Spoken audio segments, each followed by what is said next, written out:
요한이 전한 거룩한 복음입니다. 주님 영광 받으소서. 그때 예수님께서 제자들에게 말씀하셨다.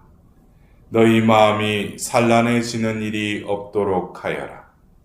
하나님을 믿고 또 나를 믿으라.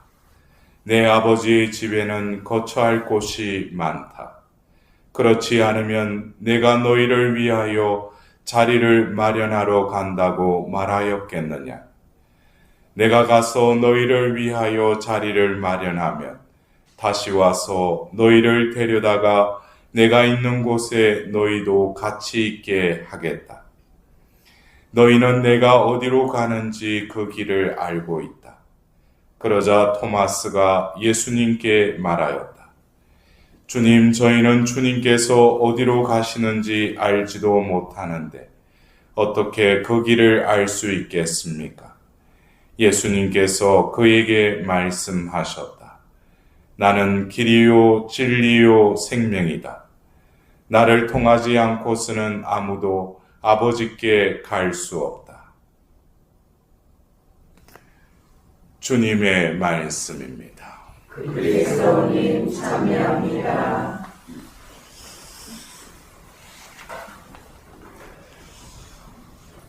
오늘 예수님께서 요한복음 14장 1절에서 6절의 말씀을 하신 때는 언제였죠?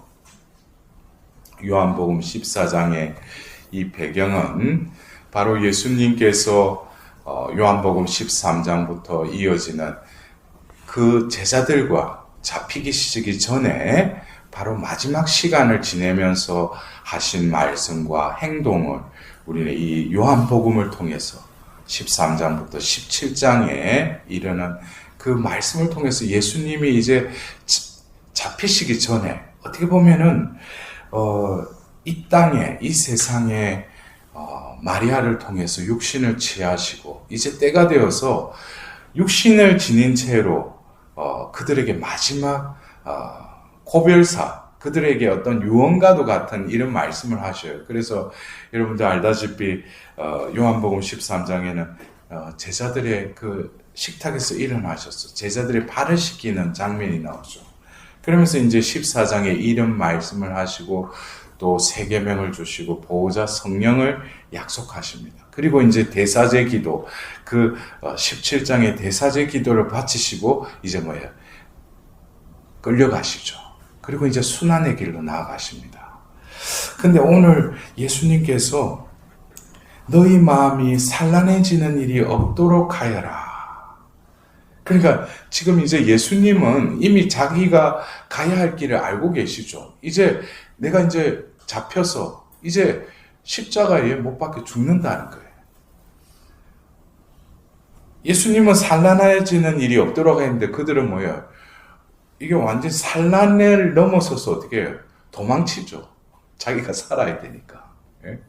자신들이 생각했던 그 예상과는 너무나 다른 상황이 벌어진 것이죠. 그래서 심지어는 뭐 베드로가 그 말코스의 그 길을 자르기도 하잖아요. 그에게는 너무나 황당한 일이 벌어진 거예요. 그러나 예수님께서는 이 모든 상황이 어떤 뭐 그 순간순간 뭐 그들의 생각과 그들의 그 계획에 맞추는 것이 아니라 아버지의 뜻을 이루려고 이 땅에 오셨기 때문에 예수님은 그들의 눈에는 이제 마지막 죽음을 향해서 나아가는 것 같이 보이지만 또 그들에게 아버지께로 왔다가 아버지께로 돌아간다. 그러면서 좀 더 구체적으로 거처에 대해서 이야기하셔요. 자신이 이제 이 세상을 떠나서 아버지 집에 가면은 너희들이 머무를 자리를 마련하러 간다. 그리고 내가 와서 너희를 위하여 자리를 마련하면 다시 와서 너희를 데려다가 내가 있는 곳에 너희도 같이 있게 하겠다. 근데 이것은 우리가 보면은 여러분들 그래요. 천국 하면은 죽어서 가는 곳이라고 생각하죠. 예? 그러니까 이게 어떤 면에서는 우리가 그리스도교 신앙을 가지고도 어떤 유교나 불교 그런 것처럼 죽고 나서 우리가 가는 나라, 그게 천국으로 생각해요. 근데 예수님은 공생에 시작하면서도 그랬어요. 하느님 나라가 가까이 왔다고 그랬어요. 그리고 마귀를 쫓아내고 사람들이 그 반론을 제기하자 뭐예요? 너희들 가운데 이미 하나님 나라는 있다 그랬어요. 근데 우리는 뭐 신앙생활 하는 게 뭡니까? 내가 이 생에서 뭐 좋은 일하고 선행하고 매일 미사 참여하고 또 교회에서 봉사하면은 선행을 쌓으면은 내가 비로소 죽으면은 심판받고 가는 곳이 천국이구나. 그건 아직까지 그리스도교의 진수를 아직 모르는 거예요. 여러분들 혹시 이 말 듣고 저 신부가 왜 저런 말을 하는가?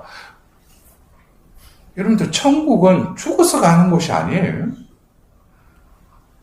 바울 사도가 그랬죠. 로마서 14장 27절에 하느님 나라는 먹고 마시는 것이 아니라 성령을 통하여 흐르는 뭐예요? 정의와 평화가 기쁨입니다 그랬어요.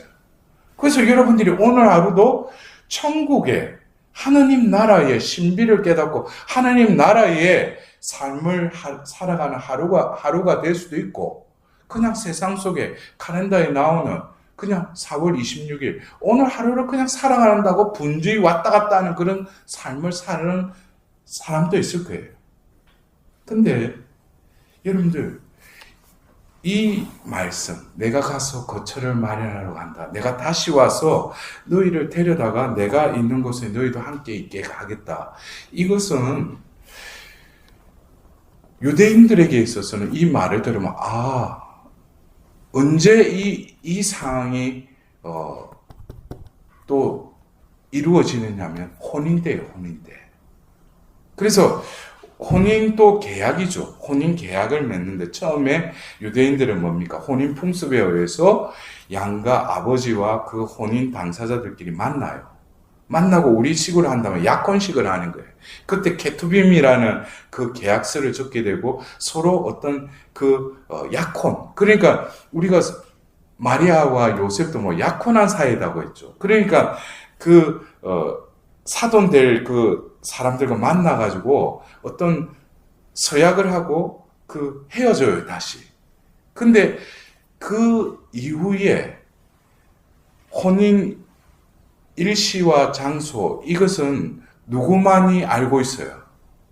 신랑 아버지가 다 모든 걸 알고 있다. 그러니까 우리가 이 성경을 보면 유대인들에게 있어서 이 혼인 예식을 우리가 이해를 하면은 예수님의 하느님 나라의 비유의 말씀을 아주 쉽게 이해할 수 있어요.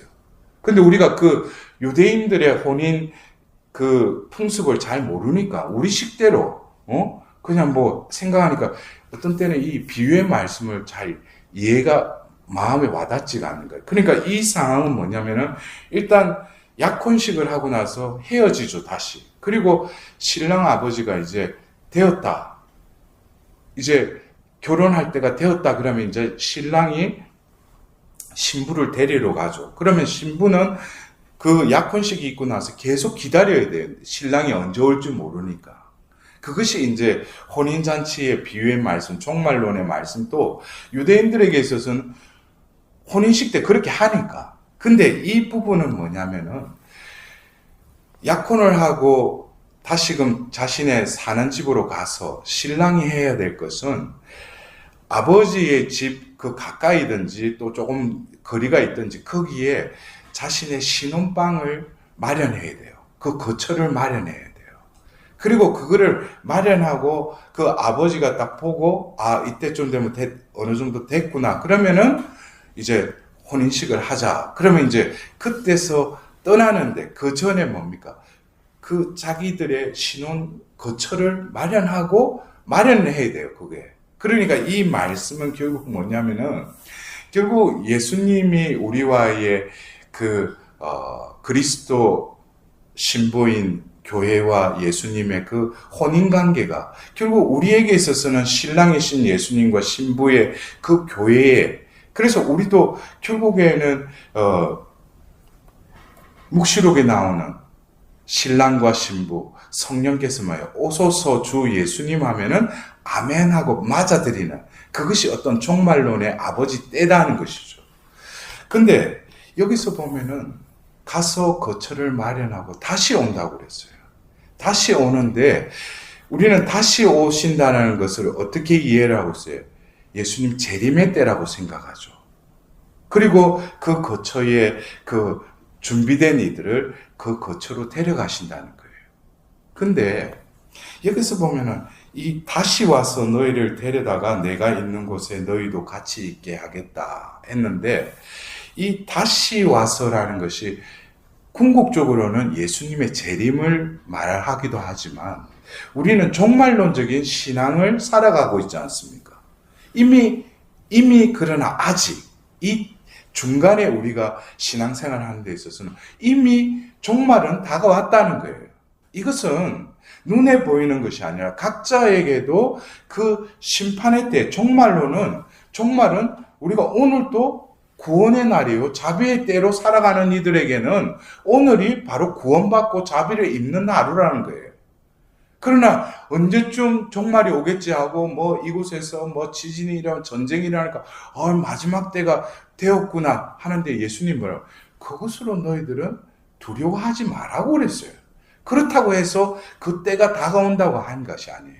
근데 여기서 말하는 우리가 종말론적인 신앙을 가지고 신앙생활을 하는 우리들에게 있어서 예수님이 다시 와서 너희를 데려다가 내가 있는 곳에 너희도 같이 있겠다고 그랬죠. 근데 예수님이 그것을 하기 이전에 예수님이 가서 하시는 일이 뭐예요?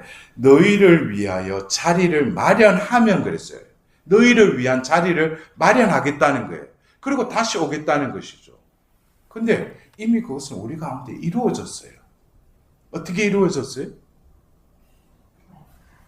예? 어떻게 이루어졌어요? 2000년 전에 우리가 요즘 읽는 이 사도행전이 바로 그들이 예수님을 따랐어요. 응? 예수님을 따랐죠. 몸은 따랐죠.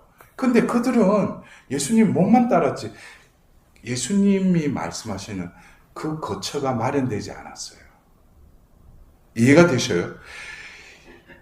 우리가 그 하늘나라에 예수님이 우리를 위한 그 거처를 마련하려고 하셨죠. 그리고 다시 오신다고 했잖아요. 이미 우리 가운데 오셨어요.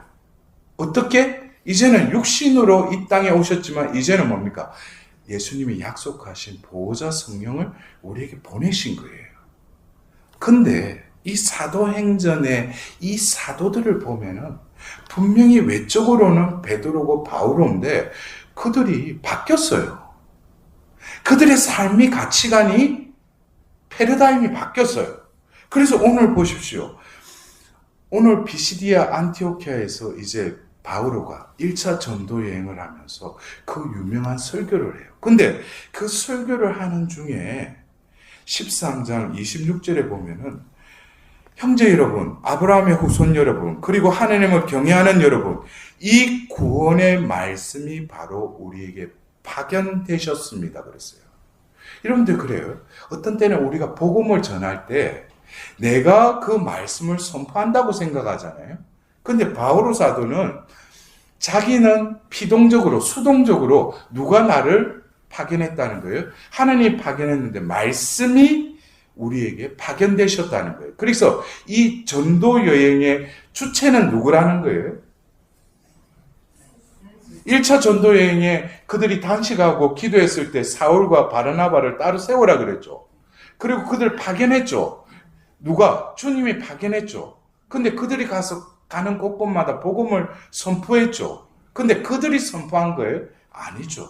말씀이 그들에게 파견되셨다는 거예요. 그래서 이 부분은 결국 이 기절을 통해서 바오로 사도의 이 가치관, 자신의 존재가 어떻게 살아가야 될지를 자기가 작정하고 계획을 세워서 전도여행을 하는 게 아니죠. 어느 날 가는데 다마스커스에서 그 꼬꾸라져가지고 눈이 멀고 다시 보게 되고 또 정해진 때가 되기까지 또 아라비아 사막 갔다가 또 그래가 바르나바를 통해서 그 예루살렘에 가서 사도들을 만나고 이제 안티오키아 교회 가서 이제 비로소 때가 되자 이방인의 그릇으로서 하나님께서 파견하시죠. 그 기간 동안에 그는 뭡니까? 하나니아스를 통해서 말씀하셨듯이 태초 전부터 그는 이방인의 그릇으로 하나님이 이미 선택됐다는 거예요. 그릇으로 쓰임 받으려면 그릇은 그 용도대로 빚어져야 될 뿐만 아니라 안이 비워져야지 그 그릇의 용도로서 쓰일지 거 아니에요. 그래서 그가 쓰임 받기까지 뭡니까? 결국 하나님은 분명히 그를 이방인의 그릇으로 선택하셨는데 그의 삶을 통해서 거기에 뭐가요? 자기가 어릴 때부터 예루살렘 가물레 밑에서 배운 그 학식들, 여러 가지 자신의 삶의 패턴들, 자기 고정관념들, 이런 것들은 뭐예요? 하나님께서 비우시는 작업이 필요했다. 그래서 바오로 사도가 필리핀들에게 보낸 편지는 뭐예요? 나는 내가 가지고 있는 이 모든 것을 쓰레기를 여긴다 그랬어요. 그리고 다른 서간에는 뭐예요? 여러분들 내 언변으로 지식으로 내가 이 말씀을 전하는 게 아니라 나는 오로지 성령의 그 권위, 성령의 힘이 나 안에 머물러 있도록 나는 약해지는 것이 오히려 나는 기쁘다는 거예요. 내가 약해졌을 때 오히려 강하다는 것이죠. 이런 어떤 역설적인 표현들을 그가 써요. 이거는 뭡니까? 자신의 존재가 내 내면이 이제는 나로 가득 찬 것이 아니라 성령으로 가득 찼다는 거예요. 이것이 바로 사도행전에 나오는 사도들의 변화된 모습이에요. 우리가 성령을 받고 내가 뭐 은사가 드러나 그건 자연스러운 거예요. 그러나 성령께서 원하시는 것은 우리 안에 뭘 마련하고자 하시는 거예요. 원래 창조 때의 그 존재, 바로 하나님의 생명, 하나님의 숨, 하나님의 거처를 마련하는 이들에게는 성령이 머무실 뿐만 아니라 그 성령께서 그 존재를 통해서 뭐예요? 원래 하나님께서 내실 때 쓰고자 하셨던 그 그릇의 쓰임새대로 그 존재를 쓰신다는 거예요. 그렇게 될 때 그 존재를 통해서 여러 가지 일들이 일어나는 거예요. 그래서 신앙인이라는 것은 내가 원하는 것, 내 취향 이루기 위해서 성당 문지방 닳도록 왔다 갔다 하는 그건 아직까지 뭡니까? 기복적인 거, 구복적인 신앙생활에 머물러 있는 것이죠. 이제는 뭐예요? 내가 하나님 쓰임새대로 주님 저를 써달라고. 그래서 우리가 의탁하고 또 성모님께 봉헌하지 않습니까? 그럼 하나님이 보실 때, 글을 쓰실 때, 마음껏 쓰실 때는 내가 생각하지 못하는 열매들이 주렁주렁 맺어진다는 거예요. 무엇 때문에? 바로 너희를 위하여 자리를 마련하여 하면 다시 와서 너희를 데려다가 내가 있는 곳에 너희도 같이 있게 하겠다. 그러면은 예수님은 분명히 지복직간하는 그 영원한 생명의 나라에 우리의 자리를 마련해 놓으셨죠. 그건 믿잖아요. 근데 데려갈 때 그 존재를 바라볼 때 누구를 데려가신다는 거예요? 바로 하늘나라에 마련된 그 자리가 이 현세에 살더라도 우리 안에 바로 그분이 머무르는 자리를 마련한 이들을 하는 예수님께서는 다시 데려간다는 거예요. 그것이 바로 뭡니까? 바로 이 자리가 오늘 하루가 천국이라는 거예요. 왜 천국이에요? 우리는 천국이 왜 천국이에요? 이 세상 모든 고뇌와 이 고통에 이걸 끊고 하느님과 지복직간하고 영원한 생명의 삶을 누리는 거. 그러나 이 현세에서도 훈련이 돼야죠. 이 세상의 고통 중에 어떤 시련 속에 빠져 있더라도 나는 뭐예요? 그리스도께 속한 자, 그리스도인이죠. 그러면 나는 어떻게 돼요?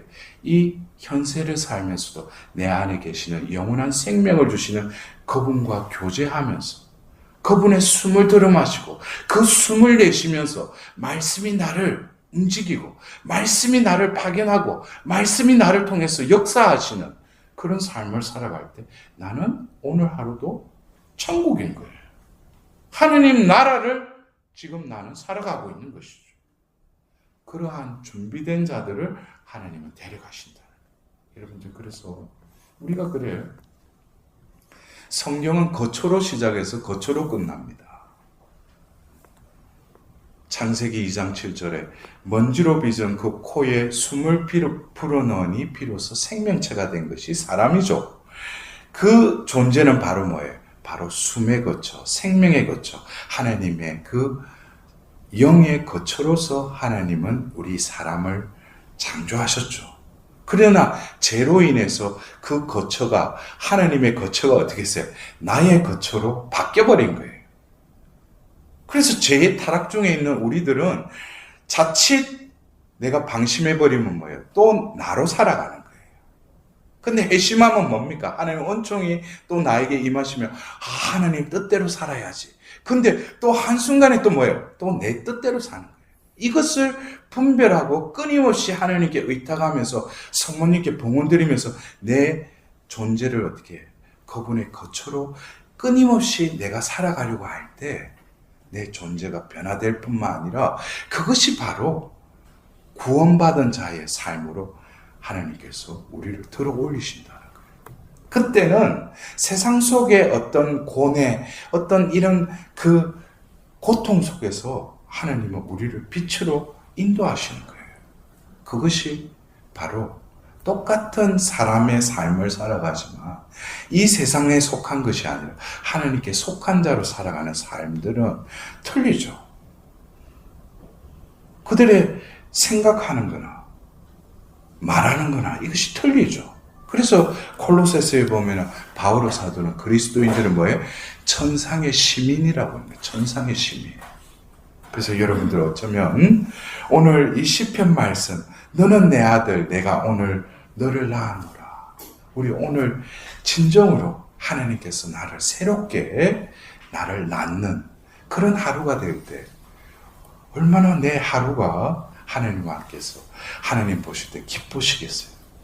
나를 나의 거처가 아니라 하나님의 거처로 온전히 내어드릴 때 하나님께서 내 안에 사시고 영원한 생명의 부활의 그 기쁨이 나의 존재를 온전히 차지하실 겁니다. 오늘 이 미사를 통해서도 오늘 이 시편의 말씀, 너는 내 아들이라 했는데 내 딸, 내가 오늘 너를 낳노라. 여러분들 오늘 이 말씀이 우리 가운데 이루어지리라 믿습니다.